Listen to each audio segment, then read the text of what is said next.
I started out by being a photographer. In fact, before I was a photographer's assistant.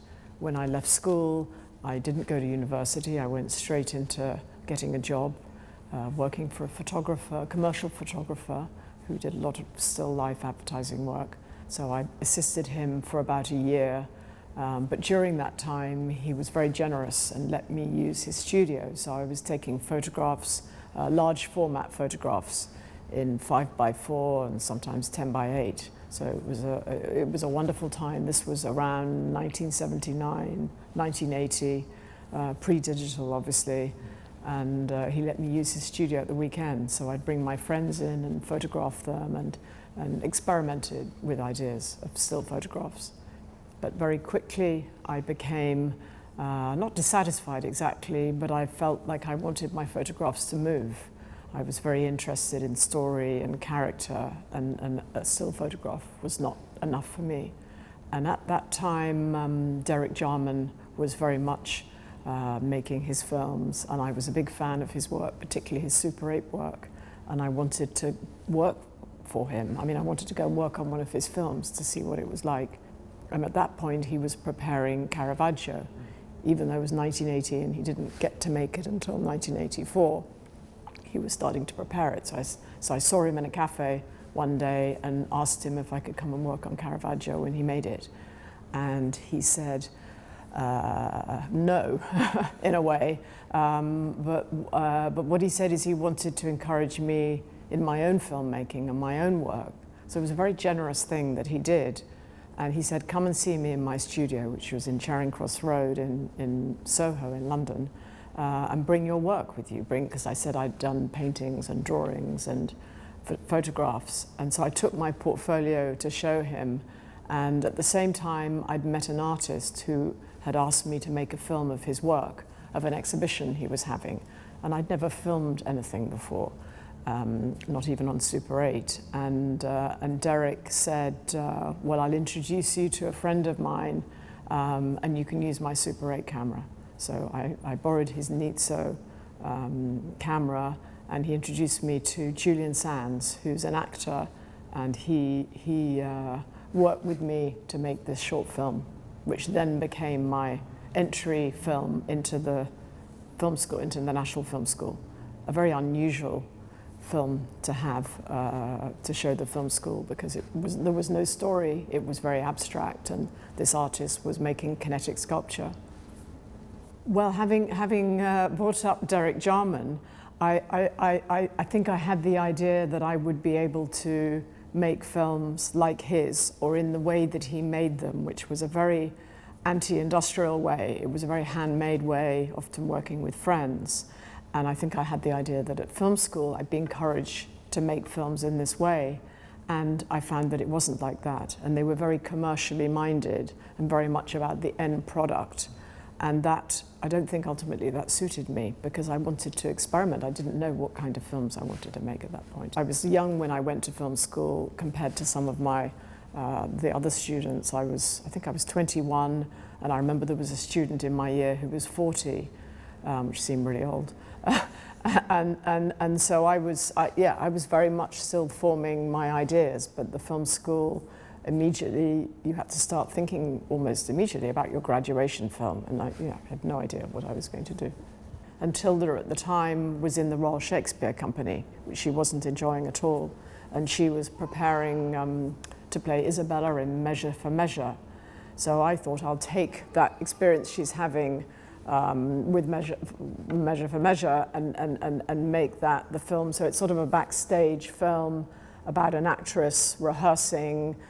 She's getting ready behind a screen. She's getting dressed in different clothes, and they're all the clothes of Tilda, well, and mine in a way. I mean, we come later on in life to work in a similar way, but it was a very beautiful film, which I depict at the end of the souvenir, called The Rehearsal, and it was shot in black and white, and it was done in a studio. It was done in the video studio at film school. Very simple, very small crew. That was another part of the story, in that film school, I made a graduation film eventually called Caprice, this film was not well received by the film school.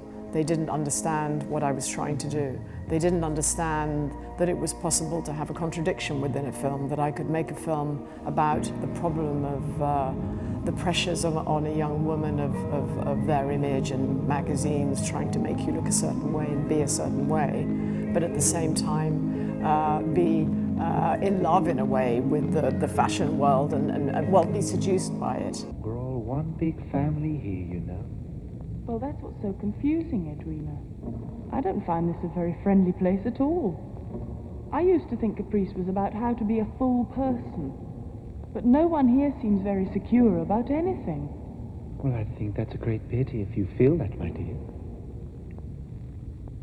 Especially when I had such plans for you. So this contradiction, they didn't understand, and also they didn't understand the world, the stylization of what I did, and making sets, and very much influenced by Powell and Pressburger and Hollywood musicals. It was just, they were much more, now when I think about it, they were much more orientated towards documentary or docu-fiction maybe, and I was wanting to do something much more constructed, so very different from that.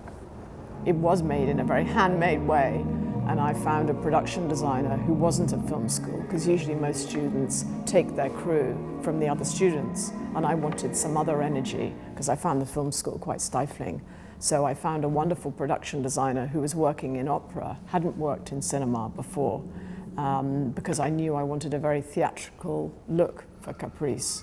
And all the sets are like cardboard. I mean, they're all very kind of two-dimensional in a way. And I wanted that feeling, and I was very inspired by Powell and Pressburger's films, and in The Red Shoes, the way they use photographic gels in different colors. And I wanted something very, very alive and very bright and very technicolor. It wasn't really my intention to go into that world for so long.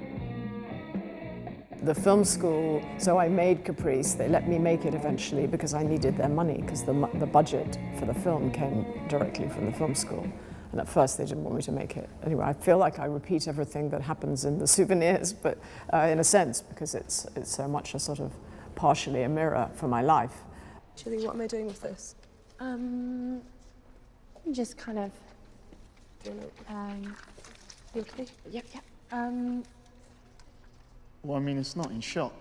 Why is she doing anything with it? We're filming the hair. I mean, Oh yeah, okay. Yeah, let's just put it on the table so you don't have to hold it. True.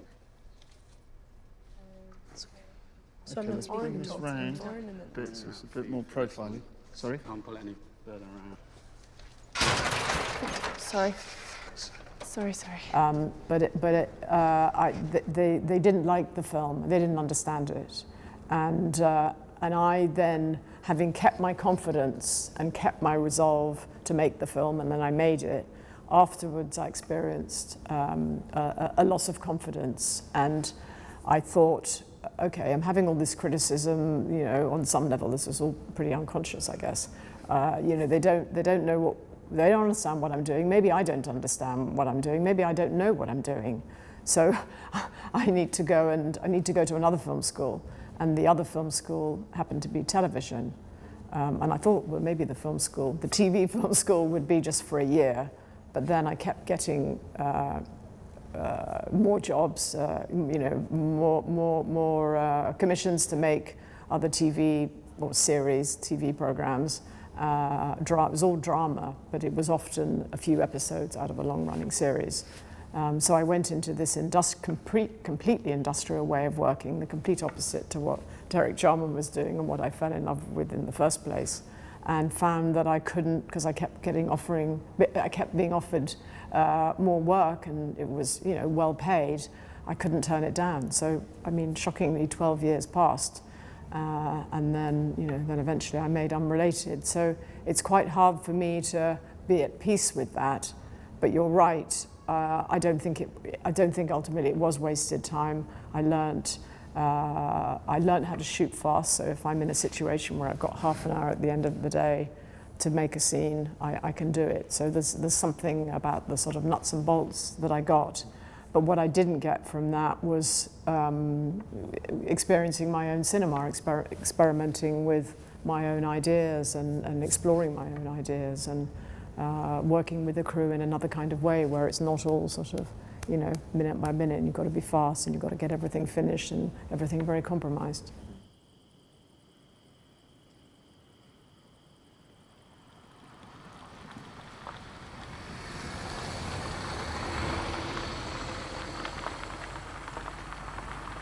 And also I'd been thinking so much, even during the television years, I was developing films and sometimes working with other writers.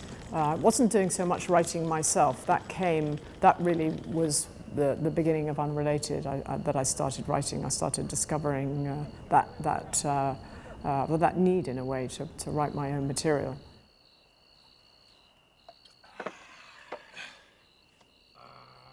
But there were certain decisions that we made in making the film that I think gave it that sense of life, I suppose, which I really hoped to get. I was very inspired when I made it by Rossellini and the way that he worked with actors and non-actors, and he had a documentary element to his films that was very seamlessly inside the fiction. So I think of Stromboli and Viaggio in Italia, and then, well, the documentaries he made. And I mean, his work really fascinated me, and I saw his films, but I also read a lot about how he saw his films, that he was always interested in being inspired by what was happening to him in the moment.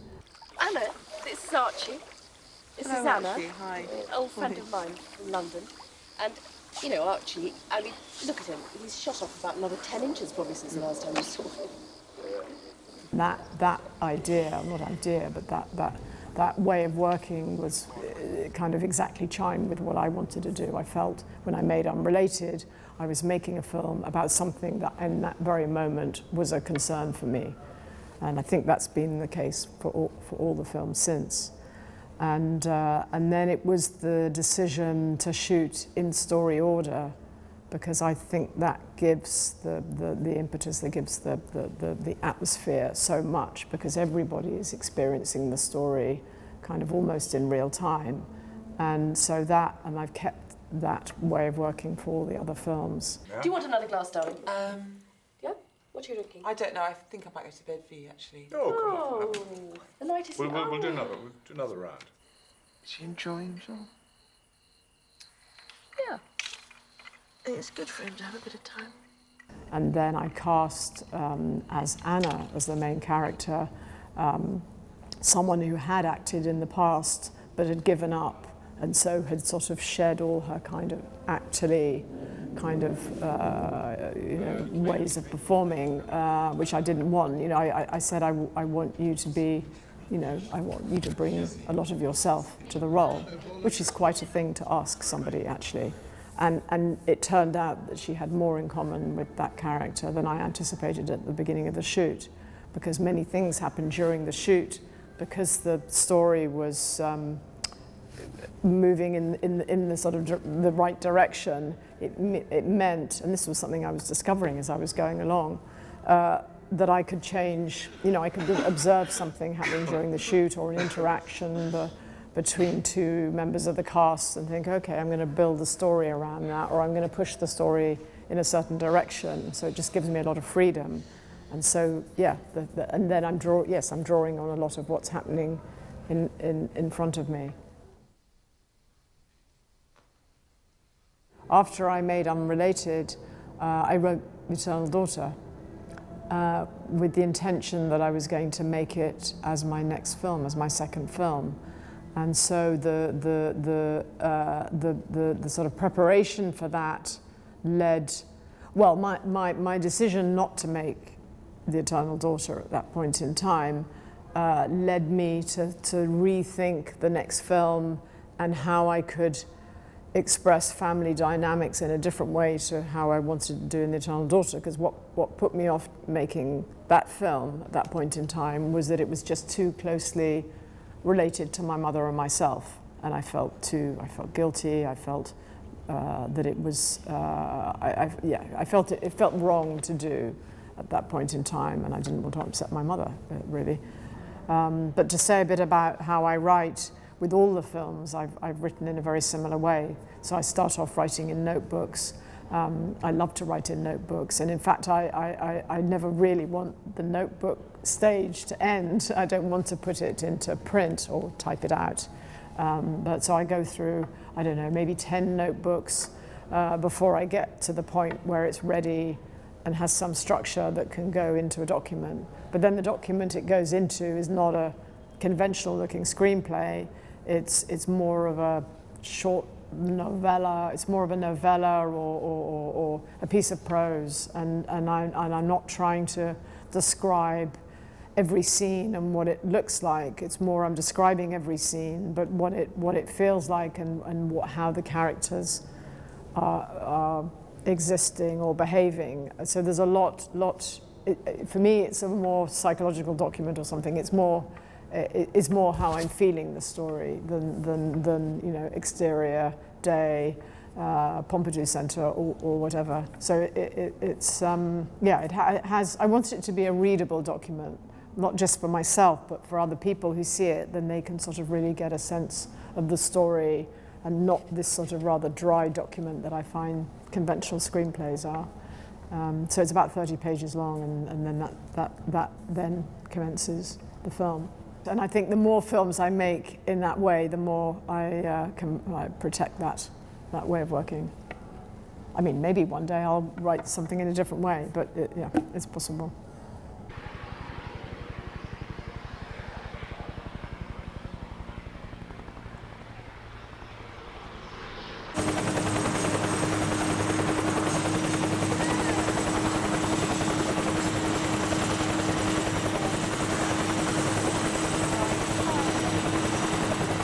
And so I thought I still wanted to make something about family, and I wanted it to be very personal.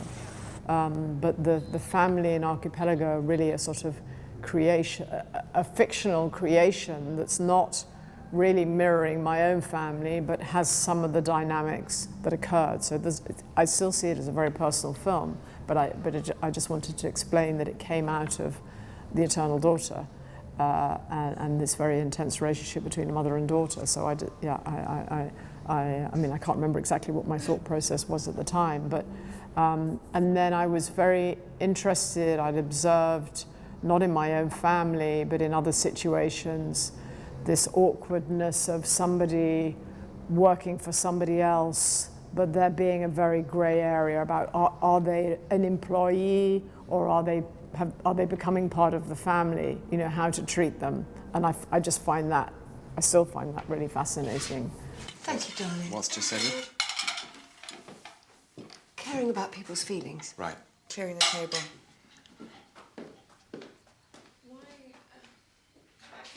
No, I think we're all full.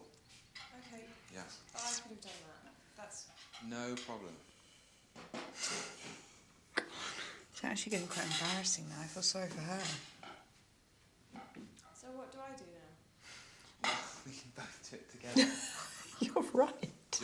Would you rather I wasn't here? I was very pleased to find Amy, who plays Rose. I found her in a cooking agency because I thought I actually want to get a professional cook, someone who's used to being thrown into these situations with families and treated in different ways, and she'd had all sorts of experience with families, treated worse sometimes than what I depict in Archipelago. I mean, it's difficult because you don't have any choice of where, you know, you're suddenly landed in this new situation. So she was really interesting, and it turned out, because I was looking for her at a cooking agency, I didn't want an actor. It turned out that she had trained, like Catherine playing Anna in Unrelated, she'd also trained as an actress in the past. So, so it's almost off-putting to me because that's not what I'm looking for. She was very interesting in the sort of dynamic between the family, and it had an intensity, the shoot of Archipelago, well, like Unrelated actually, because the family made up of Edward, his mother, and his sister. So Tom, Kate, and Lydia were all staying in the house that you see in the film. And Amy, the cook, wasn't. I wanted her separate. I wanted her to feel outside, which was very difficult for her because she's a very gregarious social person. Is everything all right? Yes. delicious. Can I get you anything else? I think we're fine. Thank you. Good. Yeah. Have you come a long way, Rose? No. Well, sort of, Northamptonshire. Well, that's quite far. Well, yeah, it's not Scotland, though. No. By just placing where everyone is going to stay for the duration of the shoot, it's already setting up dynamics in a way. Again, shot in story order and a lot of the dialogue improvised. And it was set on an island that I'd been to as a child, so there were many. I suppose the most personal aspect of it for me was that I knew this place and I love this place so much because the place that I choose to film in is the first and foremost, most important thing. I was taking painting lessons from Christopher, who plays the painter in the film. And it was like, I don't know, not even once a week, maybe once a month. I went to a painting class with him, and he was a really interesting teacher, very inspiring. I was always end up doing my own thing, slightly kind of not exactly what he was designing, but it coincided with having made Unrelated, put aside Eternal Daughter, and thinking what the next film would be. And I can't remember exactly the order, but I made a decision at a certain point to film something on Tresco, the island in Archipelago. And I had conceived this family, but the painter hadn't emerged at that point. So, I mean, already there was the landscape of the island, which is very painterly. I shot it in much darker tones than it's normally perceived as. I think the island, as sold by the tourist board, is they think of it as a sort of British Caribbean or something with this sort of turquoise sea, and I very much wanted to see it in a different light, and so I was already thinking of how it would look and the aesthetic and this family. And then, because I was having these painting lessons at the same time, and I was listening to Christopher talk about negative space and ways of seeing and what you leave out, and making paintings of just the negative space of something. I mean, we did all these experiments. And as he was talking one time, I was listening to him. I wasn't fully in the class with my own work. I was listening to him thinking, what he's saying connects very strongly with my cinema and my interest in the way of looking of image and creating image and creativity. What if I put him in this film that I'm planning? And then, and then of course I asked him, and he was, he was interested. He hadn't been in front of a camera before in this way. So, but with some of my other characters or other people I cast, I really like that, not knowing how it's going to work out. There's an adventure there, because you could find on the first day of filming it's sort of not right, but touch wood, there's no wood here. Maybe that's made out of wood. But anyway, it's just something I enjoy, or sort of risks I enjoy taking. And actually, they don't really feel like risks, because it was clear that Christopher was going to be would be able to be himself in front of the camera. I'm not going to do much blue. So if I got rid of those blues there, then the other colours become kind of the blues. So they exist in relationship to all the other colours, and they take on a blueness. It's kind of what I'm trying to do. It's not my job to classify myself or describe to people what species I'm part of or what subset, of waterfowl I am. See what I mean? Every artist gets that. No, they don't. It's particular to now. It's a unique problem now.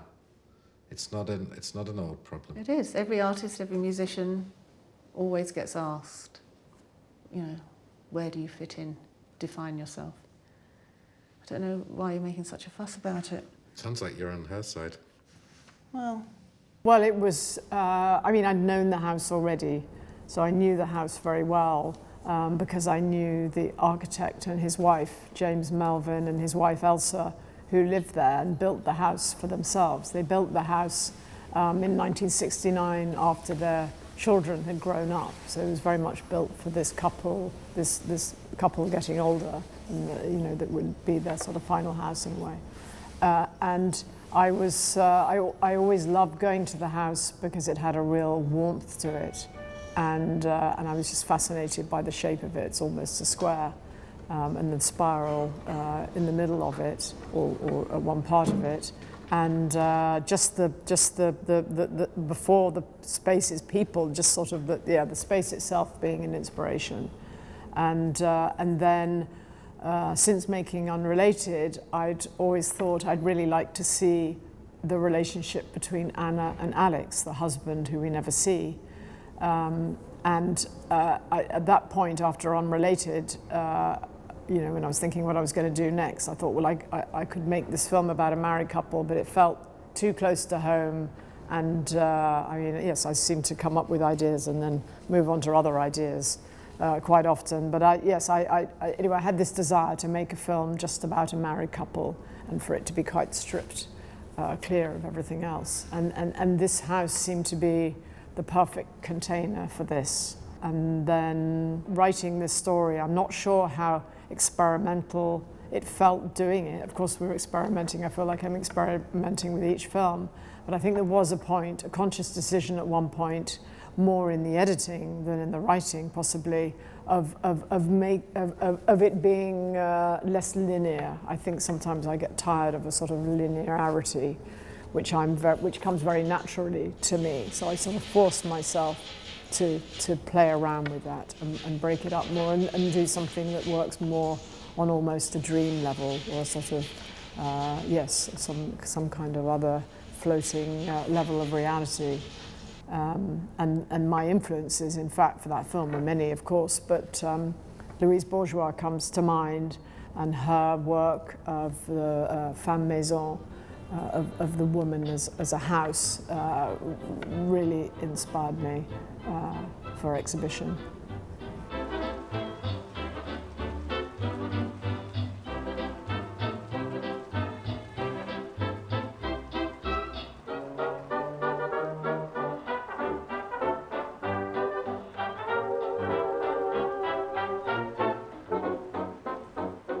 So after making exhibition, I think there was a bit of a pause to work out what was next. But it was sort of, in a way, it was a competition between a ghost story and going back to my past as a film student.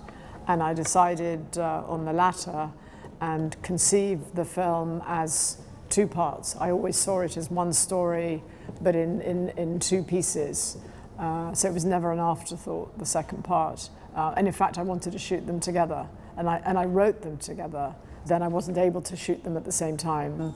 But what happened is that the first part became, for me, an inspiration for the second part. So if I'd shot them together, I never would have reflected back on the first part in the way that I did. I mean, when I say reflecting back on the first part, I mean the shoot of the first part, and all the challenges of trying to recreate something from your past, which I decided I wanted Julie to go through in part two. So the film she makes at film school is not the film I made at film school. It's, or the one we see her making, as opposed to dreaming.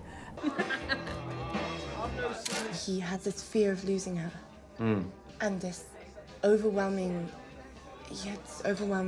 attachment to her always being with him and always being present.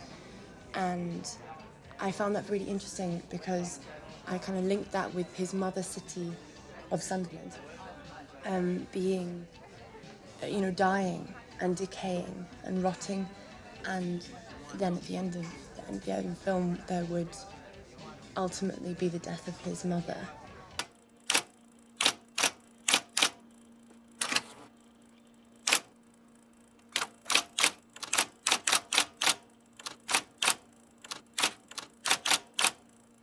you know, I was never ready to make a film about the relationship that I'd had, but I wanted Julie to do that because I wanted her to have some of the challenges that I had when we were shooting the first part.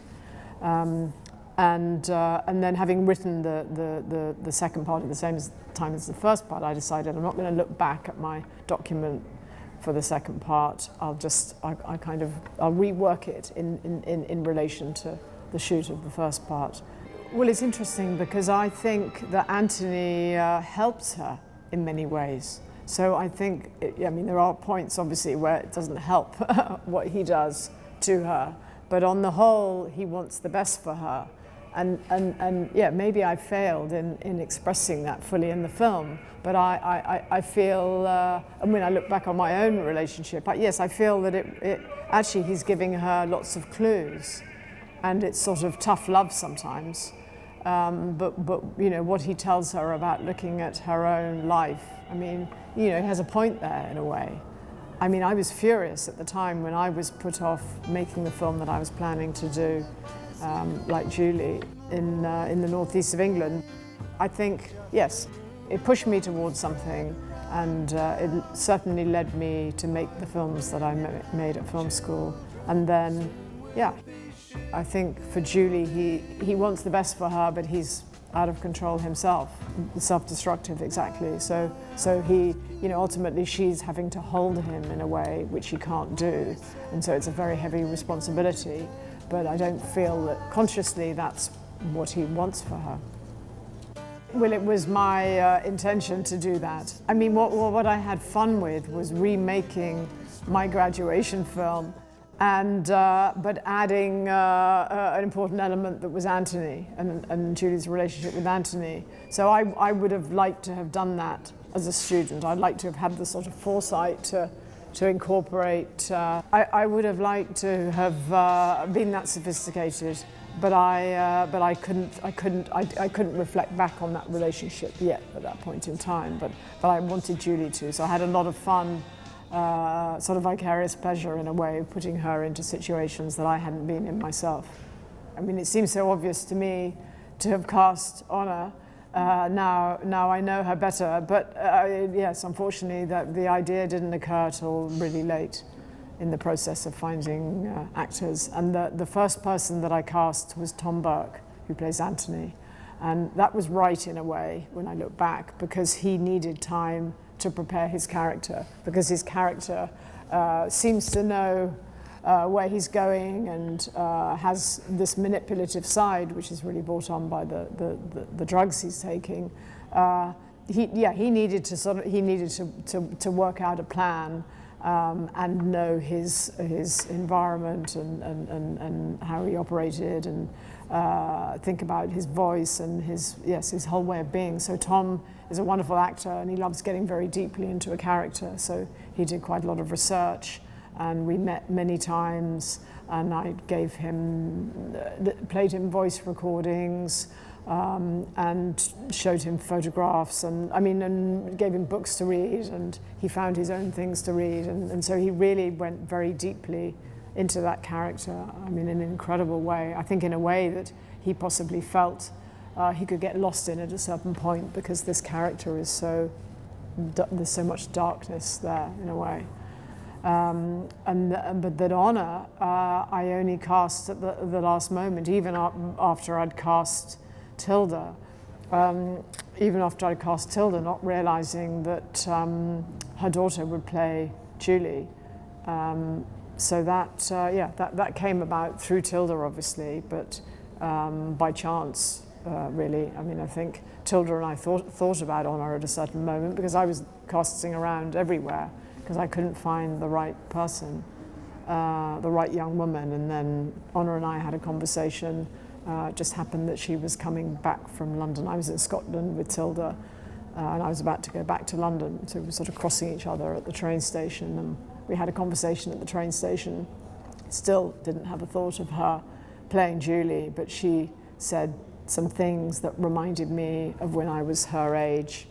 She was 19 at the time when she made the part one, And anyway, we had a connection at the station, and then yeah, a few weeks later we were shooting.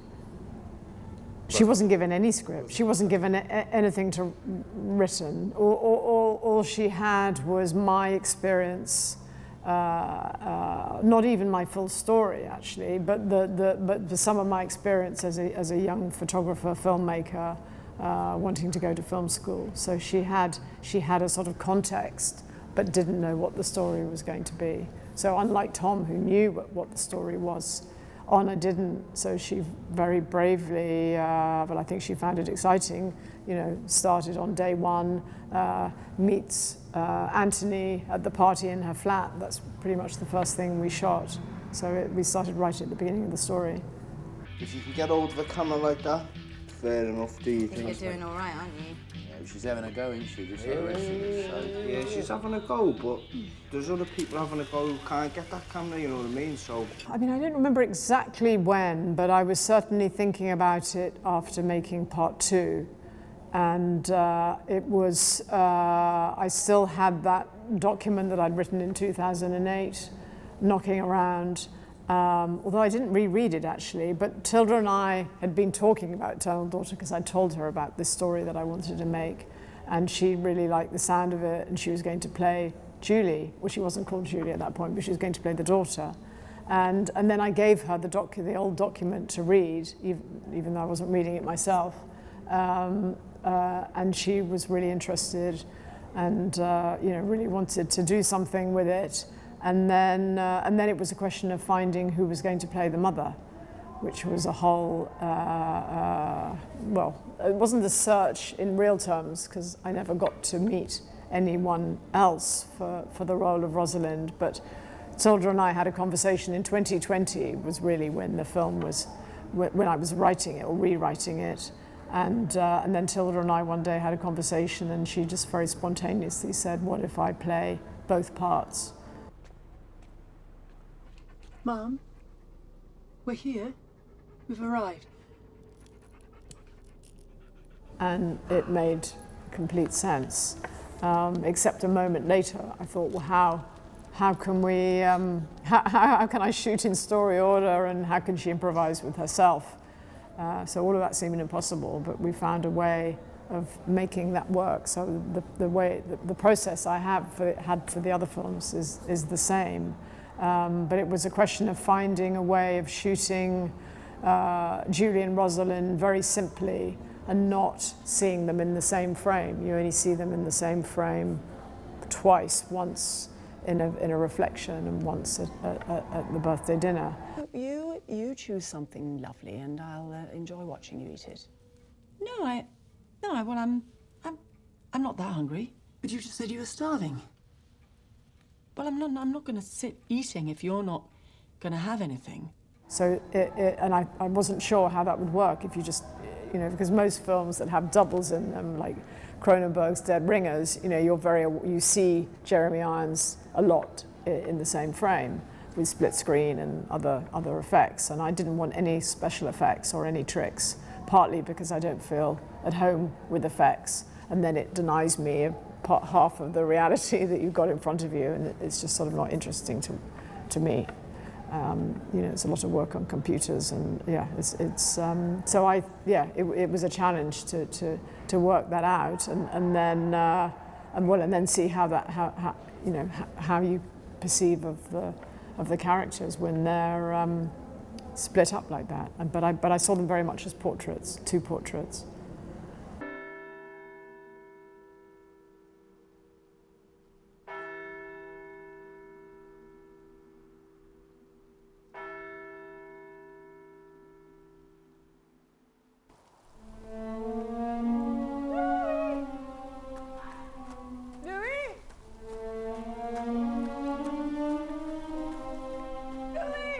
Well, I very much wanted to play with the genre. I mean, as you say, less the horror genre, more of something gothic. That really excited me. And I looked at a number of films. I looked at Jacques Tourneur's Night of the Demon, very much the opening of that film, of arriving the house in Night of the Demon. I mean, it's a completely different story, obviously, but there's, you know, some of the atmosphere I wanted. It is the night of the demon. And tonight is the night that Dana Andrews, as a daring scientist, defies the mysterious, murderous devil cult in a desperate battle against the demons of hell.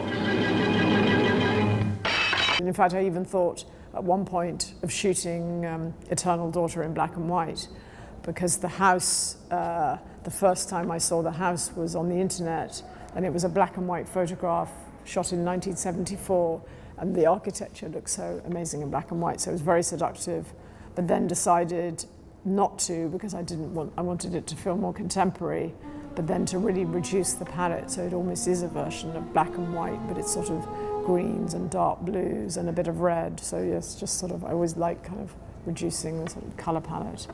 So the genre aspect was really interesting to me, and yet it sort of meets, well, not another genre exactly, but it's very much not fully that. But I'm still so interested in genre, and maybe I'll do something next that is more genre than that. But and in fact, there were scenes that we shot that maybe would have taken it further into that genre space. I really I feel in France so far there've only been a few screenings, but I like there's a sort of more of an appreciation for the genre aspects of it, or maybe it's perceived. Yeah, it's sort of perceived more in that way, which is really nice. And well, I'm extremely interested in depth of field. I don't tend to shoot my films long lenses, or I want to feel the distance. I don't want it sort of contracted. And I like photography also, where everything's sharp, which isn't usually the style. People, you know, want the background soft because they want to emphasize the foreground, and I'm interested in every part of the frame, and that's sometimes a challenge to find the right camera or the right lenses that can create that depth of field. And in fact, by chance, with Unrelated, we shot with a semi-professional camera. I mean, practically not a professional camera at all, which was called the Sony Z1, and it had fantastic depth of field.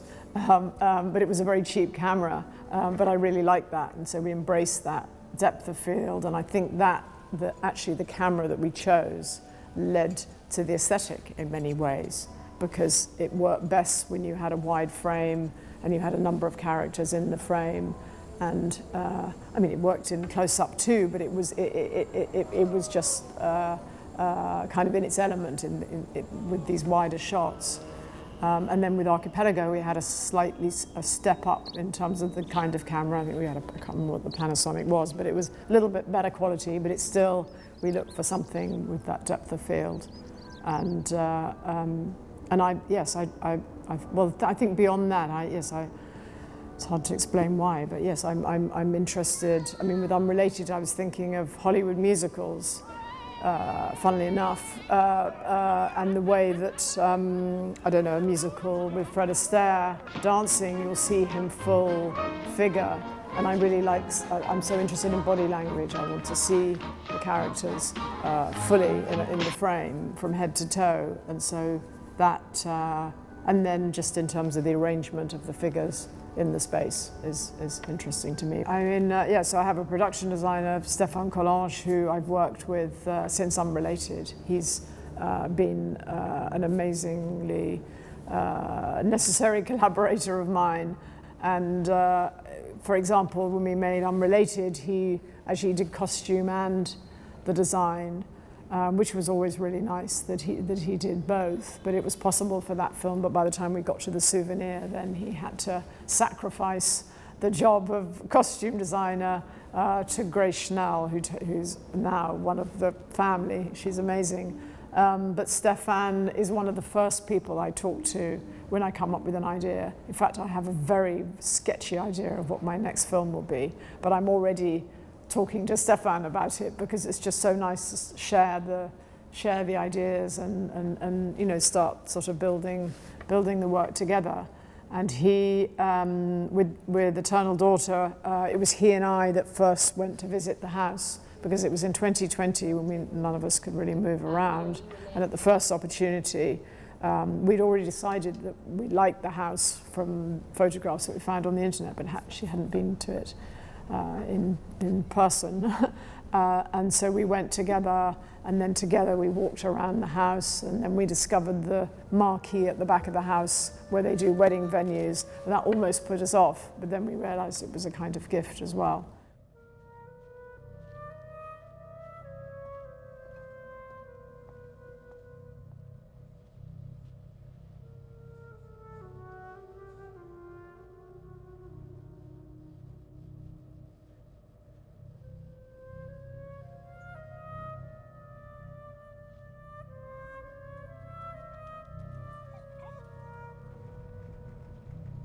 I mean, the house, when we went to visit it, was much friendlier inside than it looked from the outside.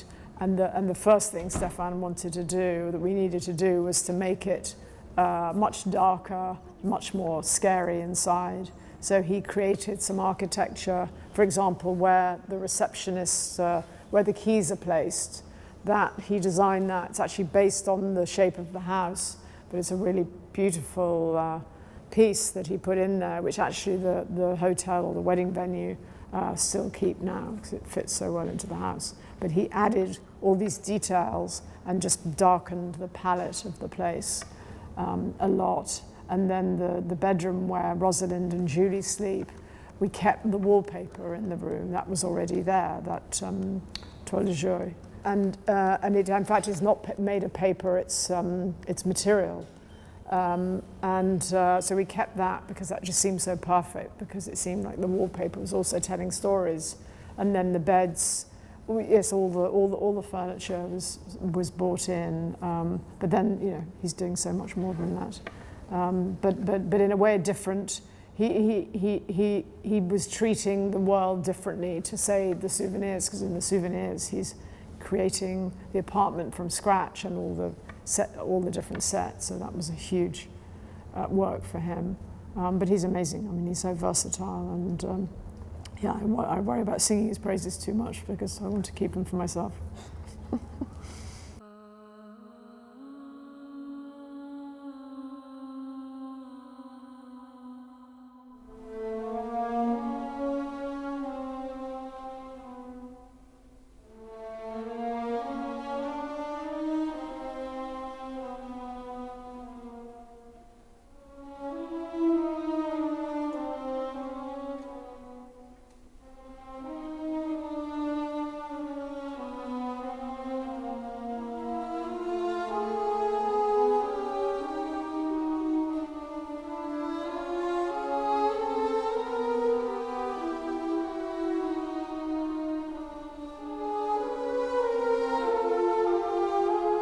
Well, I mean, I definitely, yes, he is. I mean, I thought about him in different ways. And The Shining, I mean, I can't compare my film to The Shining, but it's such a great film, it's such a great book as well. But yeah, I couldn't help thinking about it because I was thinking about the hotel and how the hotel would be peopled. And since I knew it was a ghost story, and I knew, although this is a spoiler, I mean, I knew that there was going to be a ghost in the room, and I wanted someone in the hotel to be able to see ghosts. And of course, that immediately treads on Kubrick territory. But I embraced that. And then musically, when I was looking for the right piece of music for the film, because I wasn't working with a composer, I wanted to use an existing piece of music in the way that I used Bluebeard's, or rather I used Bela Bartok's Bluebeard in the Souvenirs. Actually, I was still attached to Bartok, so I was looking for another piece of music by Bartok which would fit something creepy and a bit dramatic. And of course, the first piece of music I come across is one of the pieces of music that Kubrick uses in The Shining, music for percussions and strings by Bartok. But I used another movement from the same piece of music because, of course, I didn't want to I mean, whenever we hear this piece of Bartok that Kubrick used, it conjures up The Shining, so I didn't want to have that direct connection. So I found another piece of Bartok anyway to use. And then my sound designer went very deeply into the sound and the music, and that piece of Bartok gets repeated by the flute, because Bill, the night manager, plays the flute. So there's a lot of wind instruments, a lot of sound of wind, created in different ways, sometimes with a voice.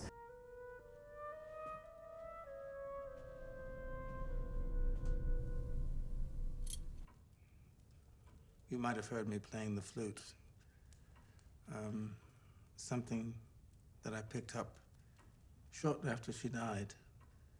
Carly, who plays the receptionist, Carly Sophia Davis, who's really wonderful as a receptionist, we did some recordings of her singing wind sounds. It's a very complex piece of work that Joe Van Eyden, my sound designer, did, and he got incredibly deeply into the atmosphere of the film. He always had to be sort of pulled out of it. So that's always really exciting to me, that stage of creating the sound. I mean, more happened along the way, because I never saw The Eternal Daughter as part of the souvenirs, and it was when I was looking for names for the mother and daughter, I just couldn't find the right names, and the only names that felt right were Julie and Rosalind, but I was aware of the risk of using those names, because I thought, well, of course, then everyone's going to make a connection with the souvenirs, but I feel that's where the connection stops. Okay, Julie's a filmmaker, but not at all my intention. In fact, now when I think of Eternal Daughter being a companion with one of my films, I think much more of Exhibition. I feel they are more of a sort of duality, have more in common than The Eternal Daughter and the souvenirs. But I feel my experience or my feeling of my work, because I don't look at it again once I've made it, I feel that they all connect and no more or less than the others in a way. So yes. And what do you do? I'm a filmmaker, and I came here with my mother to try and write a film about my mother and I.